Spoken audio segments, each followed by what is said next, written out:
हमने तो हमला किया था आतंकवादी अड्डों पर, उनके हेडक्वार्टर पर, उनके संगठनों पर, उनके ट्रेनिंग कैंप पर, उनके लॉन्चिंग पैड पर, और हमारे आतंकवाद के ऊपर ये हमले को पाकिस्तान अपने पर का हमला समझ बैठा। और उन्होंने 8 मई को अपने रिहायशी इलाकों पर गोलीबारी, हमारे सेना के इंस्टॉलेशन पर मिसाइल शो, ड्रोन फेंक, कोई पहुंच नहीं पाया, मगर नदी की सीमा में गोलीबारी से निर्दोष नागरिक जो घूम रहे थे वो हताहत हुए। मान्यवर, फिर भी भारत ने संयम रखा। उन्होंने गुरुद्वारा तोड़ा, हम कुछ नहीं बोले। उन्होंने मंदिर तोड़ा, कुछ नहीं बोले। भारत ने तय कर लिया कि हम इसका जवाब उनकी रक्षा की क्षमता को क्षीण करने के लिए, कम करने के लिए करें। और इसलिए 9 मई को भारत की सेना ने 11 एयरबेस को ध्वस्त कर दिया, इनके डिफेंस इंस्टॉलेशन और airbase. 8 airbase Nur Khan, Murid, Sargodha, Rafiqui, Rahim Yar Khan, Jacobabad, Sukkur, Bholari, 6 radar system, Sukkur, Lahore, Arifwala, Chunian, Jacobabad और नयाचौर, और surface to air guided missiles की सिस्टम लाहौर और ओकार रखी। पाकिस्तान ने हमले के बाद मानव लड़ने की स्थिति में ही नहीं था।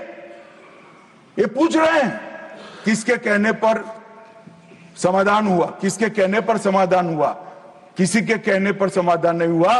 पाकिस्तान घुटनों के बल हमारे डीजीएमओ को फोन किया कि भाई बंद करो। पहले से हमारा मकसद युद्ध का नहीं था, ना पाकिस्तान के अवाम को हम नुकसान करना चाहते थे। मोदी जी ने तुरंत कहा कि अगर पाकिस्तान रोकता है तो रोक लीजिए, और इसको भी राहुल गांधी आगे बढ़ा रहे हैं और पूछ रहे हैं। कुछ लोगों ने आशंका की कि कौन मरा वहां। मान्यवर, उनको मालूम नहीं है। उनके समय में जो जघन्य आपराधिक घटनाएं होती, आतंकवादी घटनाएं होती, वो घटना को घटाने वाले आतंकवादी हमें पूछते थे। मुझे तो कई लोगों ने पूछा कि भाई 90 दिन हुए क्या हुआ, 95 दिन हुए क्या हुआ, रोज 5 फोन आते थे। मगर उनके समय में जो बड़ी बड़ी आतंकवादी वारदातें हुई थी, मुंबई ट्रेन ब्लास्ट से लेकर मुंबई पर हमले की, उसके आरोपी आतंकवादी हमारे ऑपरेशन सिंदूर में मारे गए। मान्यवर, ऑपरेशन हाफिज मोहम्मद जमील जैसे मोहम्मद का प्रमुख, मौलाना मसूद का बड़ा बहनोई, मुदस्सर खादियान मरकज तैयबा का प्रभारी, मोहम्मद हमजा जमील जैम और ऑपरेटिव मसूद अजहर का भतीजा, मोहम्मद यूनुस अजहर जैसे मोहम्मद का अमीर, मोहम्मद हसन खान जैम ऑपरेटिव, मोहम्मद हसन वो गंभीर रूप से घायल हुए हैं, जैम का वास्तविक प्रमुख अब्दुल मलिक, खालिद अबू अक्स और नोमान मलिक, ये सारे इतने घायल हुए हैं कि अब कुछ कर नहीं सकते। मान्यवर, ये जो हमला हुआ वो उन्होंने इनके दिल पर हमला किया है, आतंकवाद के दिल पर पहली बार प्रहार किया। मान्यवर, पहले भी हमने सर्जिकल स्ट्राइक करी, एयर स्ट्राइक करी। एक प्रकार से सर्जिकल स्ट्राइक और एयर स्ट्राइक दोनों पाक ऑक्यूपाई कश्मीर में थी। मेरे जैसे लोग तो मानते हैं कि हमारी भूमि पर ही हमने हमला किया था, क्योंकि पाक ऑक्यूपाई कश्मीर ये सदन के द्वारा स्वीकारा हुआ संकल्प है कि पाक ऑक्यूपाई कश्मीर भारत का है। मगर पहली बार पाकिस्तान की सरहद में जाकर हमारी सेना ने पराक्रम दिखाया है और आतंकवादियों के अड्डों को, उनके ट्रेनिंग कैंप को और उनके लॉन्चिंग पैड्स को खत्म करने का काम किया है। मान्यवर, ये चिदंबरम साहब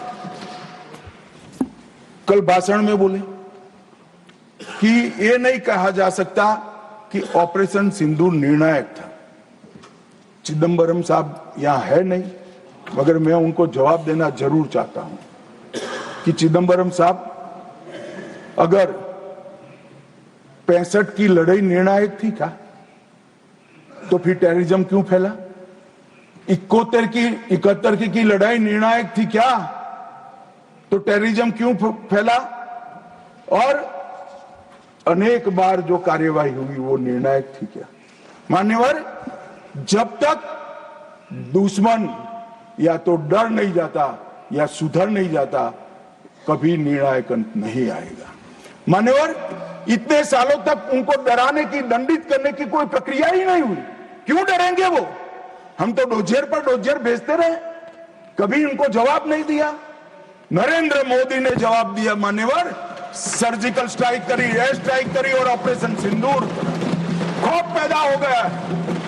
मुझे मालूम नहीं, मेरे पास सूचना नहीं, रात को भी जब जाते होंगे स्वप्न में हमारी मिसाइल से दिखाई पड़ती होगी।